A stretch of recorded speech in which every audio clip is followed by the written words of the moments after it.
Hi, Sheila here.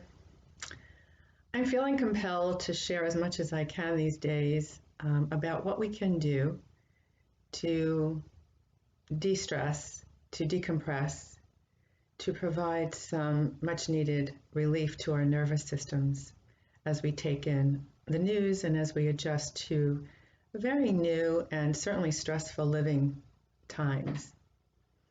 So today I thought I would share ways in which we can bring mindfulness practices to our daily routines. So we often think of meditating or mindfulness as sitting quietly on a cushion on a hilltop and all is peaceful and well. And it doesn't always look like that. Kind of what I love about the practice that I do is that it incorporates and includes ways to be mindful and present in daily activity.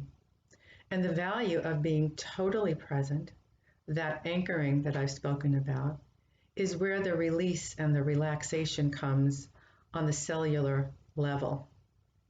I think it is Judson Brewer is the neuroscientist who says that neurons that fire together wire together, meaning that the more we do something, the more likely we are to keep doing it. It's kind of the basis of our habits.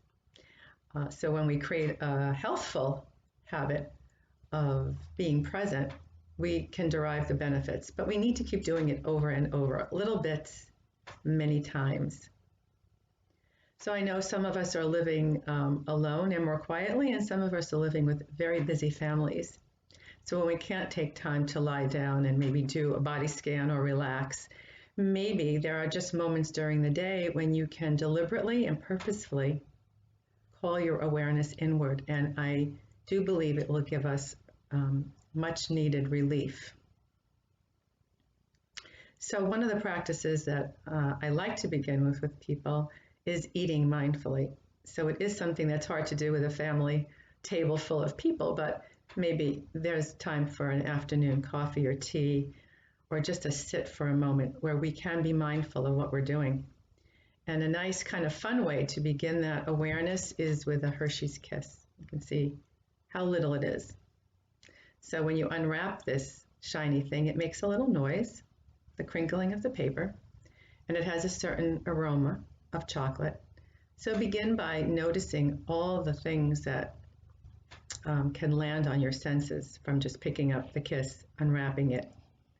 And then from this small piece of chocolate, I would ask you to take 4 or maybe 5 small bites. It's possible. And just let each one melt in your mouth. So your tongue is bathed in chocolate. Your brain gets the sensation of sweetness, which is satisfying. And it's a very different experience than popping one in your mouth after the next, kind of mindlessly. And it prepares us to anchor our awareness to this activity of eating. If you have a sandwich in hand, just try, if you can, put the sandwich down between bites and see if you can chew each bite 15 to 20 times. I'm telling you, it is possible. And it is a totally different experience of eating. So number 1, you might eat a little bit less and enjoy a little bit more. But it is a way of beginning to practice harnessing our awareness to the moment with that anchor of sensation of the food in your mouth, of chewing and swallowing. So see if you can find or carve out a few quiet moments during your day to play around with that. Doing household chores also comes up. So if you're washing dishes, you may decide to pay attention to the feel of the water on your hands, that it feels differently as the temperature changes, and that adding dish liquid certainly feels differently on your fingertips. It's smooth, it's silky. If we really allow our awareness to land there, it's a sensation that can anchor us into the moment. It doesn't matter. We're not thinking about whether it feels good or not. It's just a sensation that we can be present with. Other household chores, folding laundry, one of my favorites. I always like to suggest that your towels and sheets probably feel differently from one another. At least I hope that your sheets are smoother than your towels. So pay attention to how each garment feels, each item of clothing feels as you fold it. And of course, today I think it's very grounding just to be grateful. You have clean clothes, it's really lovely, and maybe a place to wash them that's safe at the moment. Try doing things with your non-dominant hand. So if you brush your teeth with your right hand, try using your left. Try brushing your hair with your non-dominant hand, or eating that way. Put your fork or spoon down between bites and maybe use your non-dominant hand. And because it's a little more of a challenge to get it right, we pay attention a little bit more. That paying attention to the present moment grounds us, and it releases us from the thought stream that's attached to the emotions. And today, most of us would find that there's a good deal of fear, worry, anxiety, so much unknown. It can be unraveling. So having little bits of moments in the present, just focusing on sensation, is absolutely reported to be healthy. And walking as well. So we can walk outside and enjoy the lovely surroundings. We have such wonderful trails here to enjoy. But a more meditative way of walking is to bring all of your awareness to the soles of your feet, step after step. The heel as it rolls to the ball of the foot, perhaps the way the knee swings the lower leg down so that the heel strikes and prepares for the next step.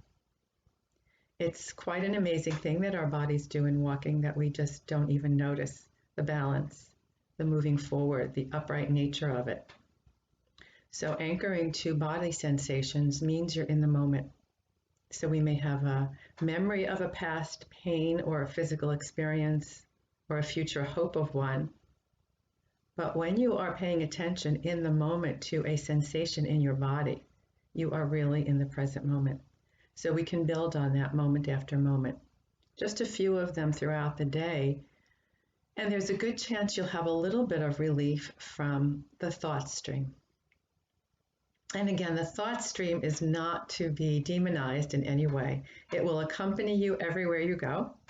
We are learning to be skillful at redirecting, to not paying attention to every single thought. They're not all true.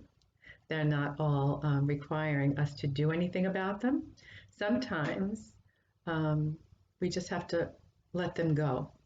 Just bring our awareness to something else. And these anchors are that way of gathering our awareness, of cultivating this experience so that it becomes familiar, and then we can access it more and more often during our day.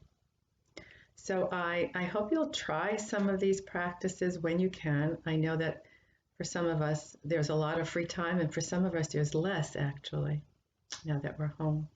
If you have questions, please reach out. I hope you're all staying safe, and your loved ones are as well. So just be well.